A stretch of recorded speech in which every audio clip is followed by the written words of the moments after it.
ओम नमो भगवते वासुदेवाय. श्रीमद भागवताच्या तिसऱ्या स्कंधाला आपली सुरुवात झालेली आहे. तिसरा स्कंध हा भागवत महापुराणाची जी 10 लक्षणं सांगितली त्यातलं पहिलं ते लक्षण सर्ग ते प्रकट करणारा स्कंध आहे. आणि आता आपण चौथ्या अध्यायाच्या मध्यापर्यंत येऊन पोचलो. भगवान श्रीकृष्णांचे निकटवर्ती स्नेही शिष्य सखा असे जे उद्धव ते प्रभास तीर्थावर आले असताना कौरवांपैकीच वरच्या पिढीतले धृतराष्ट्रांचे बंधू विदुर जे थोर भगवत भक्त होते ते तिथे आलेले होते. विदुर आणि उद्धव यांची भेट पुढे यमुना तीरी घडली. प्रवास क्षेत्रातच विदुरांना कळलं होतं की आपल्या कुळातली बरीचशी मंडळी त्या महाभारती युद्धामध्ये मरण पावलेली आहे आणि तिथून मुक्तपणे विचरण करत तीर्थयात्रा करत करत विदुर महाशय यमुनेच्या काठी आले आणि तिथे त्यांची उद्धवांची गाठभेट झाली. आणि मग त्या दोघांच्या गप्पांमधनं काय काय विषय चर्चेले गेले ते आपण बघत होतो. उद्धवांनी भगवान श्रीकृष्णांच्या बाललीला सुरुवातीला सांगितल्या, पुढे त्यांनी केलेले पराक्रम सांगितले.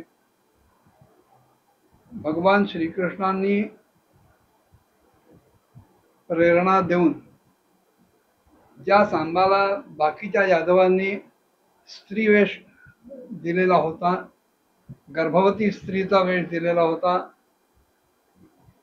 त्या सांबाला पुढे करून बाकीच्या सगळ्या यादवांनी प्रभास क्षेत्री जमलेल्या मोठमोठाल्या थोर अधिकारी ऋषीगणांची मुनिगणांची चेष्टा करण्याच्या दृष्टीने प्रश्न विचारला की ही गर्भवती आहे आणि तिला उत्सुकता आहे आपल्याला काय होणार आहे याची. आणि त्या ऋषीमुनींनी तो भाव ओळखून त्यांना सांगितलं की अहो हिला मुसळच होणार आहे. आणि तसंच झालं. मग ही सगळी यादव मंडळी चपापली, त्या मुसळाचा नायनाट करण्यासाठी प्रयत्न केला. असे अनेक कथाभाग उद्धवांनी विदुरांना सांगितले. आणि विदुरांना ते म्हणाले की भगवंताच्या आदेशाप्रमाणे आता मी प्रभास तीर्थावर मला जे ज्ञान मिळालं ते घेऊन मी आता बद्रिकाश्रमात जाणार आहे आणि तिथून संपूर्ण भारतभर भगवंताने जे मला ज्ञान दिलं त्याचा प्रसार आणि प्रचार करणार आहे. ते ज्ञान सुद्धा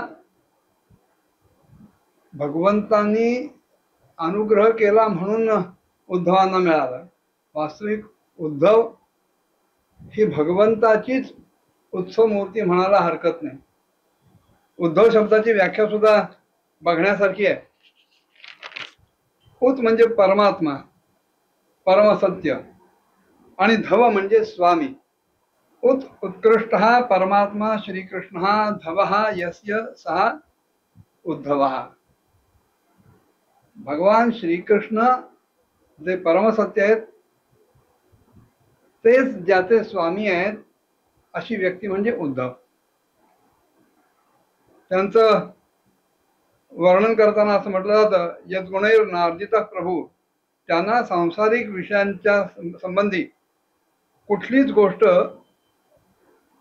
खेचू शकली नाही. कुठलेही सांसारिक विषय ह्या उद्धवांना आपल्या पायाखाली दाबू शकले नाही. त्यांनी त्यांना तोडवला नाही. उद्धवांच्या इंद्रियांना खेचून या विषयांनी त्यांना कुमार्गगामी बनवलं नाही. असे भगवान श्रीकृष्णांची उत्सवमूर्ती असलेले उद्धव विदुरांना सांगतात की भगवंतांनी मला ज्ञान दिलं ते सुद्धा कसं, मी त्यांच्या मागे मागे होतो भगवान निजधामाला जाणार आहेत ह्याची कुणकुण मला लागली होती, त्यांचा मनोदय मला कळला होता आणि म्हणून आता त्यांची दृश्यमान असणारी मूर्ती सुद्धा आपल्याला दिसणार नाही ह्या कल्पनेनं मी व्याकुळ झालो आणि त्यांच्या मागे मागे राहत असताना मी त्यांना विनंती केली की आपल्या ठिकाणचं जे ज्ञान आहे ते ज्ञान आपण मला द्यावं आणि मग भगवंतांनी जे जे की सांगितलं ते ज्ञान घेऊन मी आता बद्रिकाश्रमाला जाणार आहे. हा त्यांचा संवाद होतोय.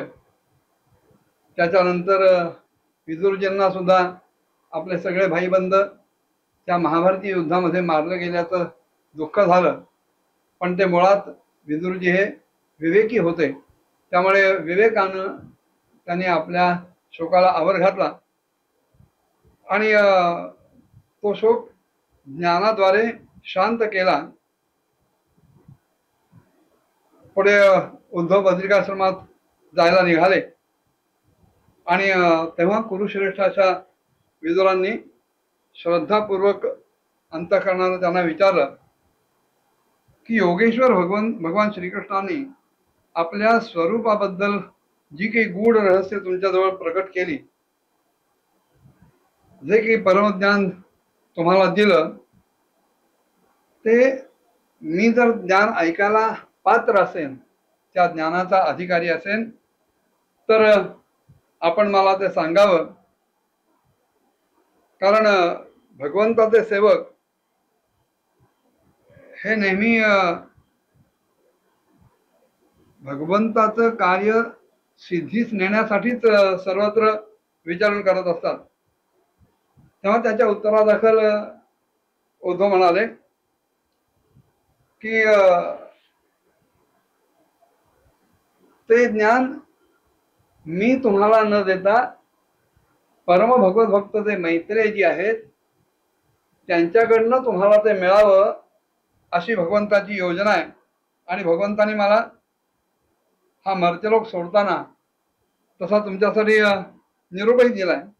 तेव्हा आपण ज्या ज्ञानाची अपेक्षा करताय ते ज्ञान साक्षात परमभक्त परम भागवत मैत्रेयींकडनं घ्यावं.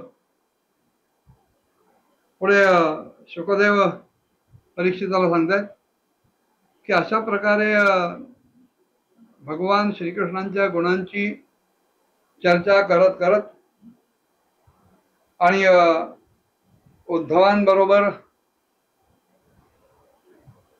त्या भगवंताबद्दलच्या आठवणी ऐकत ऐकत विदुरांचा तो ताप शांत झाला आणि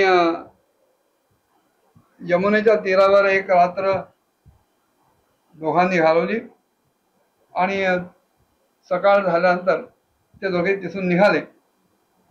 मध्येच राजा परीक्षितानं विचारलं की वृष्णीकुल आणि भोजवंशातले सगळे रथी युथपती वगैरे हे सगळे नाहीसे झाले होते, नष्ट झालेले होते. अगदी भगवान त्रिलोकीनाथ श्रीहरींना भगवान श्रीकृष्णांना सुद्धा आपली ही सगळ्यांना मोहणारी मूर्ती आपलं हे शरीर सोडायला लागलं.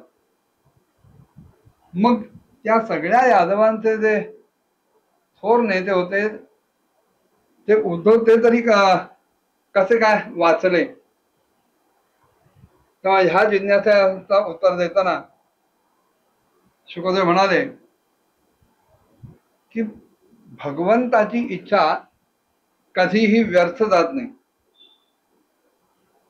उद्धवानच आपल्या ठिकाणचं ज्ञान सगळीकडे पसरवावं हे साक्षात श्रीहरींची भगवंतांची इच्छा होती आणि भगवंताच्याच प्रेरणेनं ब्रह्मशापाचं निमित्त होऊन यादव कुळाचा संहार झाला आणि त्याच्यानंतर भगवंतांनी आपला श्रीविग्रह सोडायचा निश्चय केला. प्रश्न असा येतो की भगवंतांना ज्या आपल्या देहाबद्दल इतरांना मोठमोठ्या प्रकारचा मोह निर्माण होतो, तो देह टिकवता नसता का आला, शेवटपर्यंत टिकवता आला असता, कारण ते सर्व समर्थ होते. पण भगवंतानी तो देह टिकवला नाही. याचं कारण असं आहे की भगवंतांना हे सांगायचं होतं की कोणीही परमज्ञानी, कोणीही विद्वान हा कधीही आपला आकार, आपली मूर्ती, आपला आभास ह्याच्यामध्ये अडकत नाही. भगवंतानी दिलेलं ज्ञान महत्वाचं आहे. भगवंताचा श्री विग्रह जर तसाच टिकला असा तर आधी दिलेलं ज्ञान व्यर्थ ठरू शकलं असतं, की भगवंताला सुद्धा आपल्या देहाचा मोह झाला म्हणून भगवंतानी देह ठेवला, असं होऊ नये. आणि सगळ्या भगवत भक्तांना एक मोठा आदर्श प्रस्थापित व्हावा म्हणून भगवंतानी आपला देह त्यागण्याचा विचार केला. आणि भगवंतानी मनाशी ठरवलं की मी इथून गेल्यानंतर संयम शिरोमणी असा उद्धवच माझं ज्ञान घेण्याचा खरा अधिकारी आहे, खरा पात्र आहे. उद्धव माझ्यापेक्षा अणुमात्रही कमी नाहीये, कारण ते स्वतः आत्मजयी आहेत, कुठल्याही विषयांनी विचलित न होणारे आहेत. आणि म्हणून माझ्या पश्चात हे ज्ञान लोकांना वाटण्यासाठी ते या भूतलावर राहावे. वेदांत मूल कारण असलेले भगवान श्रीकृष्ण त्यांनी जेव्हा अशी आज्ञा दिली तेव्हा उद्धव बद्रिकाश्रमामध्ये गेले आणि समाधी योगाद्वारे त्यांनी भगवान श्रीहरीची आराधना केली. पुढे काय झालं पुढच्या भागात बघूया. ओम नमो भगवते वासुदेवाय.